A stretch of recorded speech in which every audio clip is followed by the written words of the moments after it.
கர்த்தருடைய பரிசுத்த நாமத்துக்கு ஸ்தோத்திரம்.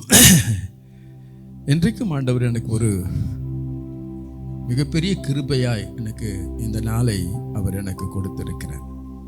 காரணம், உங்கள் மத்தியிலே தேவனுடைய செய்தியை கொடுக்கும்படியாய் இந்த வாய்ப்பை அவர் தந்ததுக்கு நான் நன்றியோடு கூட ஸ்தோத்திரிக்கிறேன். உபாகம புஸ்தகம் 1ஆம் அதிகாரம் 8ஆம் வசனத்தை நான் வாசிக்கலாம். இதோ இந்த தேசத்தை உங்களுக்கு முன்பாக வைத்தேன், நீங்கள் போய், நல்ல கவனிங்க, கர்த்தர் உங்கள் பிதாக்களாகிய ஆபிரகாமுக்கும் ஈசாக்குக்கும் யாக்கோபுக்கும் அவர்களுக்கு பின்வரும் அவளுடைய சந்ததிக்கும் ஆணையிட்டு கொடுத்த அந்த தேசத்தை சுதந்திரித்துக் கொள்ளுங்கள். யாருக்கு சொல்றாரு அவர்? அதை உங்களுக்கு தேவன் உறுதி அளித்து கொடுத்ததான சொத்து எது? யாருடைய சொத்து அது? யாருக்கு கொடுத்திருக்கிறாரு? ஆபிரகாமுக்கு கொடுத்தது, ஈசாக்குக்கு கொடுத்தது, முற்பிதாக்களுக்கு தேவன் வாக்களித்து கொடுத்த சந்ததிகளுக்கு அவர் உறுதிப்படுத்தி கொடுத்ததான அந்த சுதந்திரத்துக்கு உரித்தானவர்கள் நீங்கள். அதை நீங்க என்ன செய்யணும்? சுதந்திரித்துக் கொள்ளணும். அன்பானவர்களே, இஸ்ரவேல் மக்களை தேவன் எகிப்திலிருந்து விடுதலையாக்கி அவர்களுக்கென்று ஒரு தீர்மானமான ஒரு இடத்தை வாக்கு கொடுத்து நடத்தி கொண்டிருக்கிற வேளையில் ஒரு இடத்தில் வந்து அவள் தங்கிவிட்டார்கள். இந்த இடம் நிம்மதியான இடம். இந்த இடம் ஆறுதலாயிருக்கிறது. போதும், இதுவே நமக்கு பெரிய மகிழ்ச்சி, சந்தோஷம், ஆனந்தமாய் இருக்கிறது. இனி காலத்தை நிம்மதியாய் இங்கிருந்தே கழித்து விடலாம் என்று அவர்கள் அந்த இடத்துல நினைத்த பொழுதுதான் தேவனுடைய வார்த்தை மோசையின் மூலமாக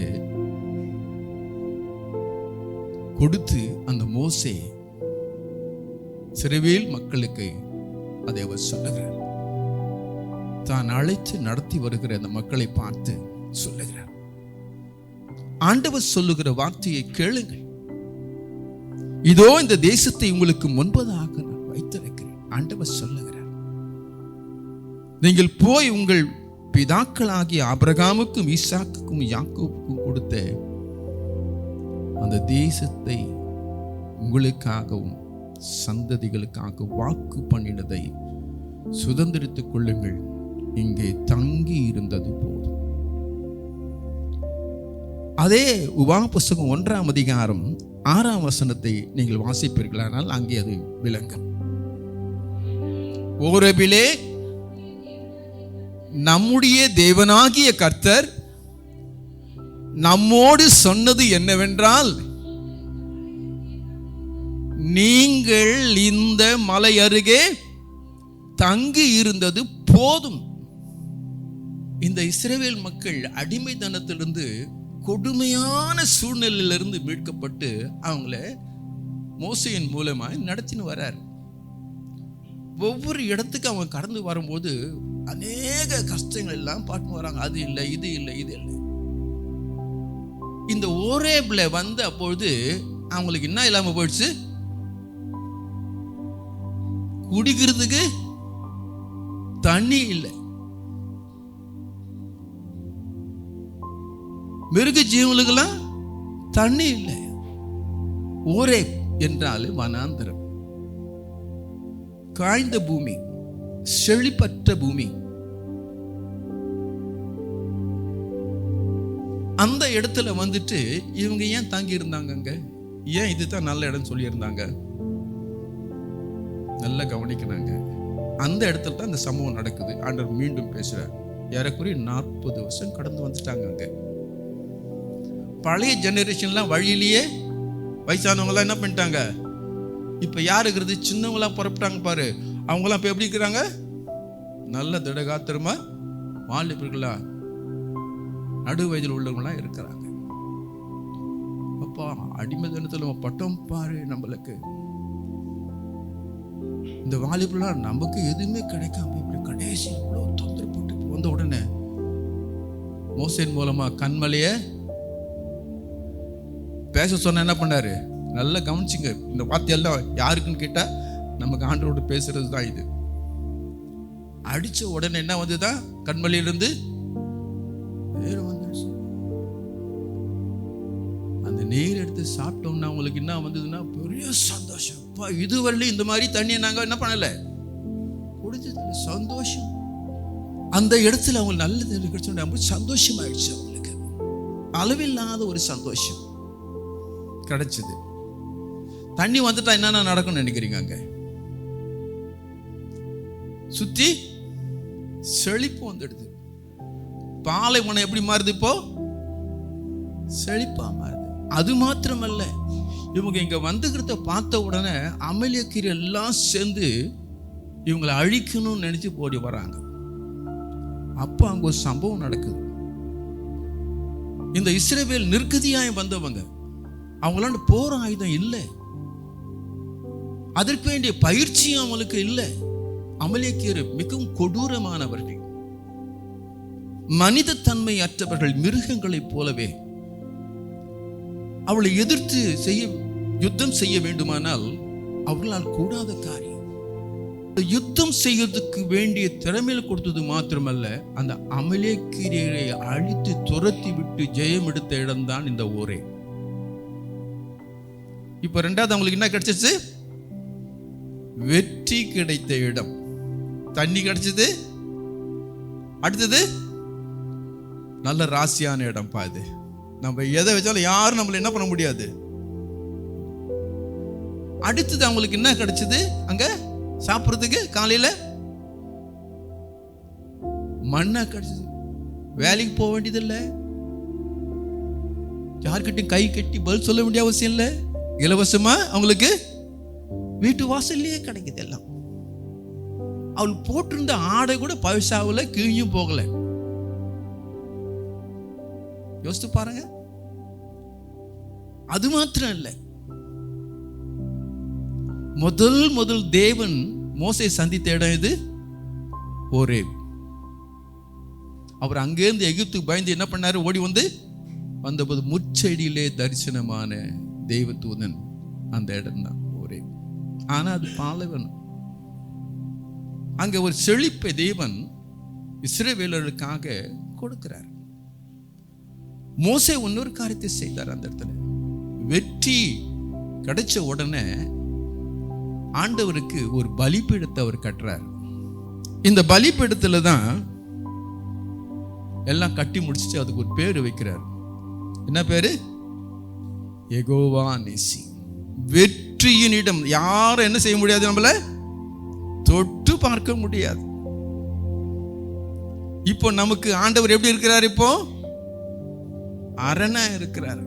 நான் ஆண்டவருடைய பிள்ளையா மாறிட்டேன். அடிமைதனத்தில் இருந்தவர்கள் தேவனுடைய பிள்ளைகளாக தங்களை நினைத்துக் கொண்டார்கள். ஆகவே இவர்களாக ஒரு முடிவு செய்து விட்டார்கள், இந்த இடம் நமக்கு வசதியா இருக்கிறது. சந்தோஷம். இந்த வசனங்களை நீங்க பார்த்தீங்கன்னா, யாத்திராங்க புஸ்தகம் 17ஆம் அதிகாரம் 5-6 வாசித்து பார்த்தீங்கன்னா, ஓரேபிலே கண்மலையிலிருந்து இஸ்ரவேலருக்கு தண்ணீர் புறப்பட பண்ணினார்.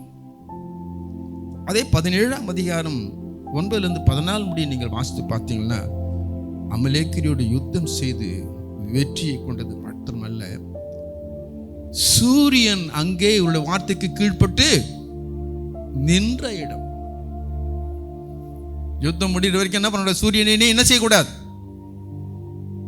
கடந்து போகக்கூடாது, நின்ற இடத்துல நெல். இவ்வளவு பெரிய அற்புதங்கள் எல்லாம் பார்த்த உடனே உங்களுக்கு இந்த இடம் தான் நமக்கு நம்முடைய வாழ்க்கையிலும் கூட அப்படித்தான் நம்ம நினைக்கிறோம். எப்படி அந்த இடத்தை தாங்க உரிமை கொண்டாடினாங்களோ இன்னைக்கு இந்த உரிமை நாம பெற்று இருக்கிறோம். அதோட போதுமா? அதுதான் முற்றானதா? இல்லை. அந்த நேரத்துல தான் நிம்மதியா அவங்க எங்க பயணம் போகணும், எந்த இடம்ன்றத அவங்க என்ன பண்ணிட்டாங்க, அதை சுத்தமா மாத்திட்டாங்க. கிறிஸ்துவாகிய நாம் கூட தேவன் நமக்கு வைத்திருக்கிற சுதந்திரம் எது, ஆசீர்வாதம் எது, முக்கியமான ஆசீர்வாதத்தை வைத்திருக்கிறாரே அதை யாருக்கு கொடுத்தது? ஆபிரகாமுக்கு கொடுத்திருக்கிறார், ஈசாக்குக்கு கொடுத்திருக்கிறார், யாக்கோபுக்கு. அந்த சுதந்திரத்தை நீ பெற்றுக்கொள்ள வேண்டும். அப்ப இதை காட்டிலும் மேலான ஒரு சுதந்திரத்தை, ஆசீர்வாதத்தை, நன்மையை திரளாக அவர் வைத்திருப்பது, உரிமை கொண்டாடி நீ போக வேண்டும் என்பதை அங்கிருந்தே அவர் அதை சொல்லுகிறார். இது உன் சொந்த இடம் அல்ல, இது உனக்கு நிரந்தரமானது அல்ல. இந்த வசதி எல்லாம் இங்கேயே நிரந்தரமாக உனக்கு இருக்கும் என்று நினைக்காதே. இவையெல்லாம் மாயை. உண்மையானது ஒன்று இருக்கிறது, அது உன் முற்பிதாக்களுக்கு நான் கொடுத்ததான ஒரு சுதந்திரம். அவ்விதமாகவே தேவன் உன்னை ரட்சித்தேன். நீ என் பிள்ளை என்பதற்கு முத்திரையாக பரிசுத்த ஆவியை நான் கொடுத்திருக்கிறேன். உன்னோடு கூட ரகசியங்களை பேசுவதற்கு நான் அந்நிய பாஷையை கொடுத்திருக்கிறேன். உனக்கும் எனக்கும் உள்ள ஒரு தொடர்புக்காக நான் அதை கொடுத்திருக்கிறேன். வரும் காரியங்களை உனக்கு நான் சொல்லுவதற்காக அதை நான் கொடுத்திருக்கிறேன். இது நிரந்தரமான நிறைவு வரும்போது குறைவு அகன்று போகும். எது நிரந்தரம்? நித்திய சந்தோஷம், நித்திய சமாதானம், நித்திய ராஜ்யம். உனக்கென்று ஒரு தேசம் உண்டு. நீ இப்போ அணிந்திருக்கிற இந்த சரீரம் மாயை, நிரந்தரமானது அல்ல. நிரந்தரமான சரீரம் ஒன்று உண்டு. நீ பார்க்கிற என்னை, எனக்குள்ளே இருக்கிற ஒருவனை நீ பார்க்கவில்லை. ஆத்மா என்கிற ஒரு மனிதனை பார். அவன் எவ்விதமாய் இருக்க வேண்டும்? நித்திய சந்தோஷமும் சமாதானமும் நித்திய ராஜ்யத்துக்குள்ளே அவன் சுதந்திர வீட்டிலே அவன் இருக்க வேண்டும். பேரின்பம். நீ தங்கி இருந்தது போதும். உன் முற்பிதாக்களுக்கு நான் கொடுத்த அந்த சுதந்திரத்திலே பின்வரும் சந்ததிகளுக்கும் அதை உரிமையாய் எழுதி வைத்திருக்கிறேன். ஆனா இந்த ரட்சிப்போடு கூட நின்று கூடாது. என்னுடைய சுதந்திரம், எனக்கு தேவன் வைத்திருக்கிற ஆசீர்வாதம், மகிழ்ச்சி, சந்தோஷம் இந்த பூமிக்குரியது அல்ல. இவை பேசி எனக்கு கொடுத்த மகன் ஆயிட்டேன். அவர் வைத்திருக்கிற ஆசீர்வாதத்தை நான் சுதந்திரத்துக் கொள்ளணும் என் முற்பிதாக்கள். அதை நான் வேதத்தை படிக்க ஆரம்பித்த பொழுது, ஆலயத்தில் என்னுடைய மேய்ப்பர் பேசுகிறது போது அதெல்லாம் கேட்ட பொழுது, நான் இந்த பூலோகத்தினுடைய வாசி அல்ல, என் தேசம் இதுவல்ல, இந்த சரீரமும் இதுவல்ல, இப்ப இருக்கிற சந்தோஷம் இது உண்மையானதல்ல. நித்திய சந்தோஷம், நித்திய சமாதானம், நித்திய பேரின்பம், நித்திய ராஜ்யம். ஏன் இதை சொல்லுகிறேன்? இந்த உலகில் வாழ்கிற நமக்கு கிடைக்கிற, அவ்வப்போது கிடைக்கிற, தேவன் அதை தருகிறார் உனக்கு, உன்னை போஷிக்க முடியாது. அது நிரந்தரமானது அல்ல, அது நித்தியமானதும் அல்ல. உனக்கு நித்தியத்துக்கான ஆசீர்வாதத்தினையும் அவர் உனக்கு நன்மைகளை திரளாய் வைத்திருக்கிறார். அது வாக்கு கொடுத்திருக்கிறார். அந்த வாக்கை நீ விசுவாசித்து அதிலே முன்னேற வேண்டும். யெகோவா நிசி, வெற்றி நிச்சயம் அவர் உனக்கு கொடுத்திருக்கிறார். இதுவரையிலும் அலைக்கழிக்கப்பட்டதான போராட்டங்கள், எதிர்ப்புகள், சத்துருடைய சதி ஆலோசனைகள், சூழ்ச்சிகள் இவைகளிலிருந்து நீ வெற்றி பெற்றிருக்கலாம்.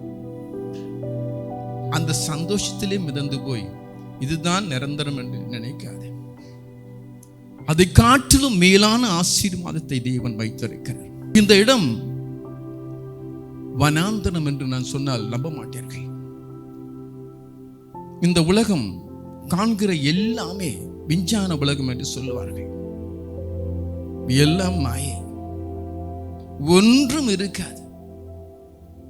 வானத்தின் மேலே பார்க்கிற சூரியனும் இருக்காது, சந்திரனும் இருக்காது, வான் மண்டலங்களும் இருக்காது, நீ நிற்கிற பூமியும் இருக்காது, காற்றும் இருக்காது.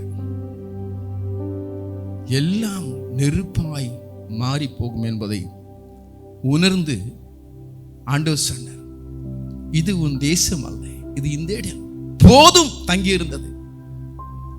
அடுத்து உன் சுதந்திர வீதத்திற்கு அதை பெற்றுக்கொள்வதற்கு பயணம் செய், ஆயத்தமாக. அது உரிமை, அது உனக்கு அவர் உயில் எழுதி வைத்திருக்கிறதை நீ மறந்து விடாதே. இங்க நல்லா கவனிங்க, இந்த வசனம் விளையாட்டாக ஆண்டவர் சொல்லல, பொத்தாம் பொதுல சொல்லல. உனக்கு தான் உரிமை வச்சிருக்கிறார். அந்த நித்திய சந்தோஷமும் நித்திய சமாதானமும் நன்மைகளும் நித்திய ராஜ்யமும், அது மோட்சம் உன்னுடையது. அதற்கு எவ்விதமாய் நீ நடக்கணும், புறப்பட்டு செய். ஆபிரகாம் எப்படி நடந்தாரு, அந்த சுதந்திரம் வாங்கினாரு. ஈசாக்கு என்ன நடந்து அந்த சுதந்திரத்தை வாங்கினாரு. யாக்கோபு எப்படி நடந்து அந்த சுதந்திரத்தை தனதாக்கி கொண்டாரு.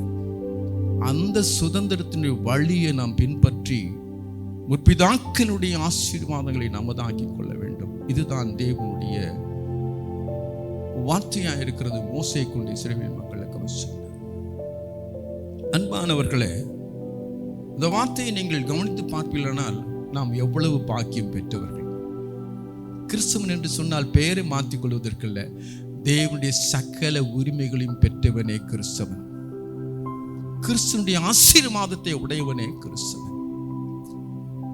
கிறிஸ்துவின் வார்த்தையின்படி நடக்கிறவனே, சொன்னதை செய்கிறவனே கிறிஸ்தவன். பாருங்கள், இந்த வசனமானது எவ்வளவு அழகாக தெளிவாய் நீ நடக்க வேண்டிய. இன்றைக்கு அநேக கிறிஸ்துவ பெயரை வைத்துக் கொண்டார்கள். அவர்கள் எல்லோரும் கிறிஸ்துவர்கள் அல்ல. கிறிஸ்துவின் வழி தேவன் போதிக்கும் போது அந்த வழி நடந்து அந்த சுதந்திரத்தை பெற்றுக் கொள்கிறவர்கள் தேவனுடைய புத்திரர்கள் என்று சொல்லப்படுகிறது. ஆதியாகமம் புத்தகம் 17ஆம் அதிகாரம் 1-2 என்னவா, உடன்படிக்கை ஏற்படுத்து. அதுக்கு நீ என்ன செய்யணும்? இந்த தேசத்தை தங்கி இருந்தது போதும், நீ என்ன பண்ணு, புறப்படு.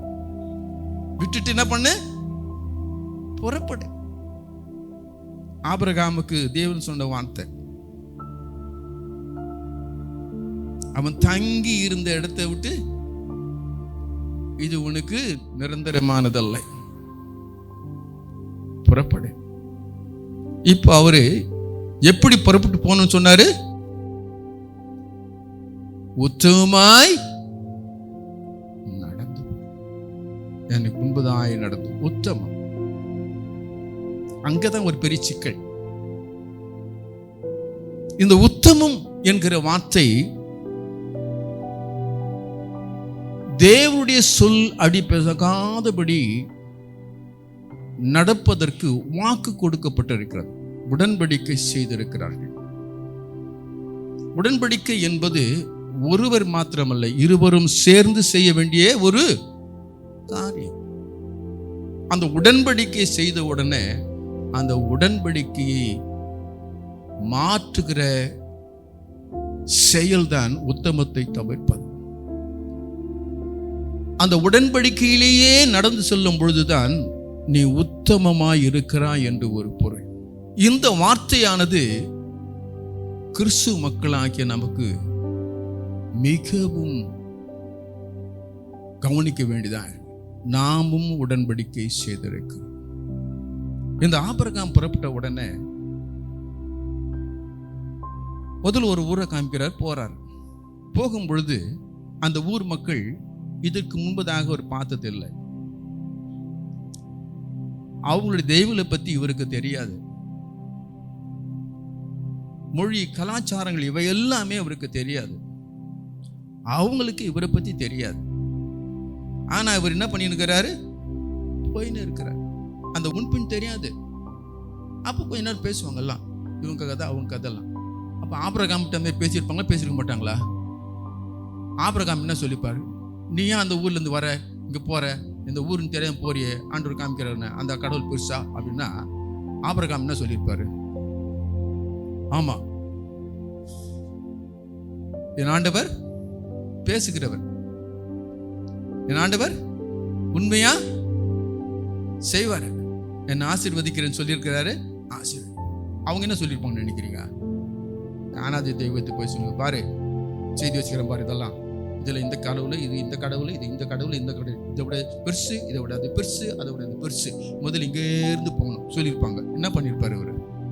ஒரு காண்பித்த வழி. நீ உத்தமமாய், நான் உன்னை பெரிய,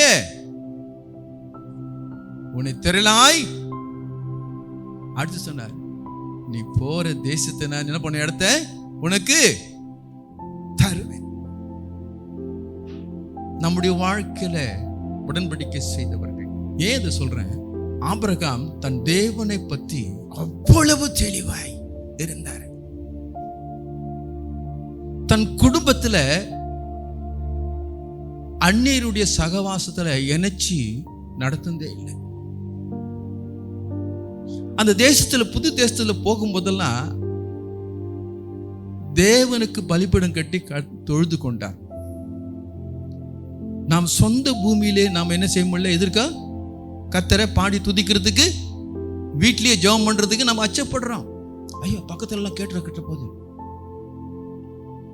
ஆலயத்துக்கு வரும்போது பைபிள் எடுத்து போடுறதுக்கு நம்ம வெக்கப்படுறோம்.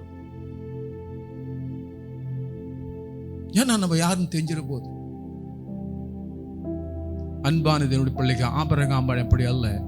போகிற தேசத்திலும் கூட அவர் தேவன் யார் என்பதை அடையாளமாக, இந்த தேவனுக்கு இவ்விதமாகத்தான் ஆராதனை செய்ய வேண்டும் என்பதை அவர் காண்பித்துக் கொண்டே போனார்.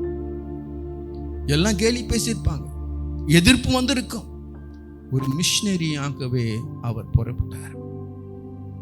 எங்கும் வெட்கப்படவில்லை, பயந்து போகவும் இல்லை. எனக்கு முன்பதாக உத்தமனாய் நடந்து கொண்டேன் சொன்ன அந்த வார்த்தையின்படியே அந்த உடன்படிக்கை மாறாத நடந்து கொண்டிருந்தார். நடத்துதல், தேவனிடத்தில் நடத்துதல் எத்தனை விதமான ஒரு வழியை அவர் கற்றுக் கொடுத்திருக்கிறார். இந்த ஈசாக்குக்காகவே ஆண்டவர் ஒரு ஆட்டை கொடுத்தார். இது அடையாளம், இயேசு கிறிஸ்துவின் அடையாளமாக இந்த ஈசாக்கை குறித்து வேதத்தில் அநேக காரியங்கள் சொல்லும். அன்பான தேவனுடைய பிள்ளையை, உன் சுதந்திரத்திற்கு, அதை உரிமையாய் உனக்கு நிரந்தரமாய் மாற்றிக்கொள்வதற்கு உத்தமமாய் நடக்க வேண்டும். தன் பிள்ளைகளை விதமாய் நடத்தினார், தன் குடும்பத்தில் இருந்துள்ள விதமாய் நடத்தினார். எவர்களும் காணும்படியாய் தேவன் யார் என்பதை அவர் செய்கையின் மூலமாக, அவர் நடக்கையின் மூலமாக காண்பித்துக் கொண்டே வந்தார்.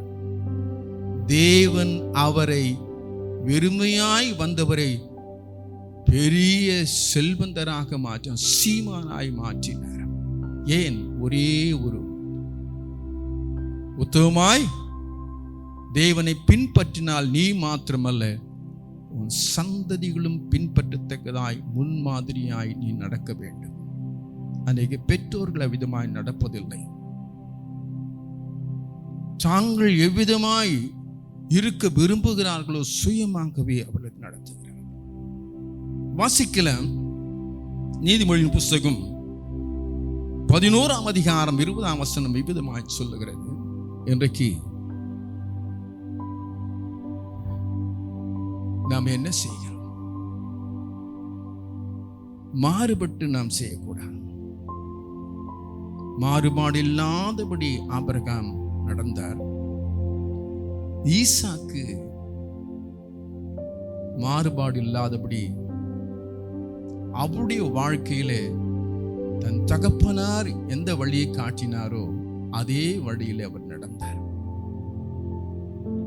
அவர் என்ன செய்தார்? தியானிக்கிற மனுஷனாய் இருந்தார். என்னவா தியானம் என்ன? இன்னைக்கு நிறைய கிளாஸ் இருக்குது, தியான கிளாஸ். யாருன்னா போய்க்கிறீங்க? அதுல எதுல தியானமா இருக்கணும்? இந்த ஈசாக்கு எப்பொழுது தியானிக்கிற ஒரு மனுஷனாய் இருந்தார். மாலை வழியில போய் அவர் தியானம் பண்றதை வழக்கமாய் கொண்டிருந்தார். அப்ப அவர் எதை வச்சு அவர் தியானம் பண்ணியிருப்பாரு? ஆபிரகாம் தேவனோடு கூட பேசின தேவனுடைய வார்த்தையை அங்கே அவர் சொல்லி அவரை இவ்விதமாகத்தான் நெருங்க முடியும், நெருங்க வேண்டும்.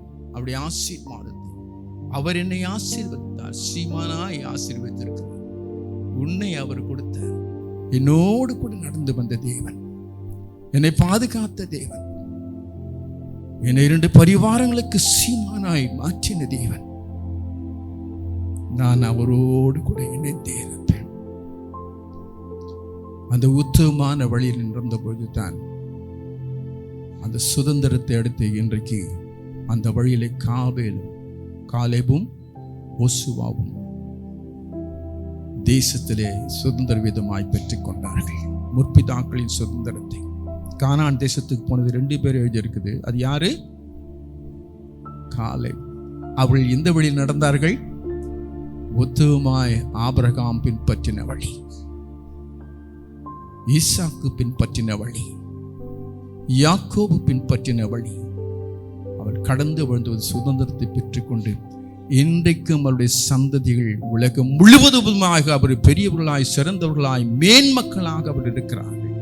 ஆக அன்பானதேவருடைய பிள்ளைகளே, ஆண்டவர் உங்க வாழ்க்கையில் இதோடு நிறுத்தவில்லை, மிகப்பெரிய ஆசீர்வாதத்தை வைத்திருக்கிறார். அது உங்களுக்கு உரிமையானது, உங்களுக்கும் உங்கள் சந்ததிக்கும் உரிமையானது. அதை பெற்று நித்திய காலமாய் நித்திய ராஜ்யத்தில் தேவனோடு வாழ்கிறவர்களாக உங்களை மாற்றிக்கொள்ளுங்கள்.